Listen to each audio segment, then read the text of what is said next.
Kung bago ka lang sa channel na to at isa kang true-blooded Aldab Nation na nagmamahal po kila Maine Mendoza at Alden Richards, tama po ang channel na pinuntahan mo, kaya consider na kitang bagong subscriber. Update lang po muna tayo ngayon kay Alden Richards. Marami nagtatanong sa atin ngayon mga ka-Aldab na Mr. Destiny, ano na nga po ba ang pinaka-latest kay Alden? Ano po ba kaya ang mga susunod niyang gagawin ngayong natapos na ang promotion ng Hello Love Again? Well, sabi ko nga po sa inyo, si Alden magsisimula muna o magbabakasyon po muna yan. At pagkatapos nga po ng bakasyon itong Pasko, palalabas na nga po ang pelikula nila ni Heaven Paraleo, ang Out of Order. Po ba? Ang dami kasi mga nagtatanong sa atin, kailan nga po ba talaga Mr. Destiny palalabas ang pelikula ni Alden?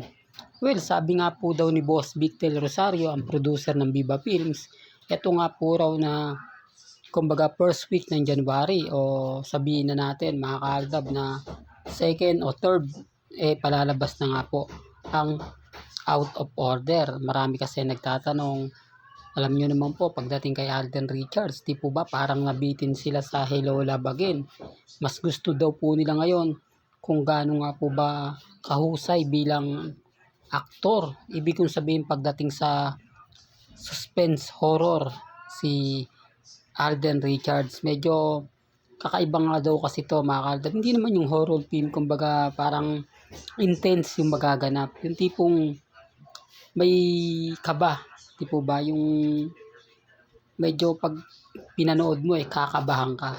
Iba kasi yung mga eksena na ginagawa ni Alden, di po ba panay papakilig, di po ba dito naman po talagang intense, di po ba sa Out of Order. Pero gaya ng pinapaliwanag at sinasabi ko, relax lang po kayo, di po ba magbibigay naman tayo ng mga update patungkol nga po kay Alden. Ngayon tapos na rin po yung Pulang Araw at syempre kumbaga wala na pong kasunod yan. Sa mga magtatanong kung may teleserye pa po si Alden Richards na kasunod, wala na po. Kumbaga last teleserye na po ni Alden Richards yan, at doon po sa kontrata na pinirmahan niya, tinapos niya na lahat. Biruin mo ilang pelikula po yung ginawa niya sa GMA Films, pagkatapos isang teleserye, tapos na. Kaya nga sabi ko sa inyo, magiging freelancer na lang po talaga si Alden Richards. Pero gaya ng pinapaliwanag ko, marami pa rin nagdududa sa akin. Pero tignan nyo po, bukas sa makalawa, malalaman nyo na po lahat ng mga nangyayari at nagaganap. Kung mali nga po ba si Mr. Destiny o tama, kayo po makapagsasabi niyan. Basta sa akin, kung ano lang po yung mga nababasa ninyo, napapakinggan ninyo, napapanood ninyo, relax lang po kayo.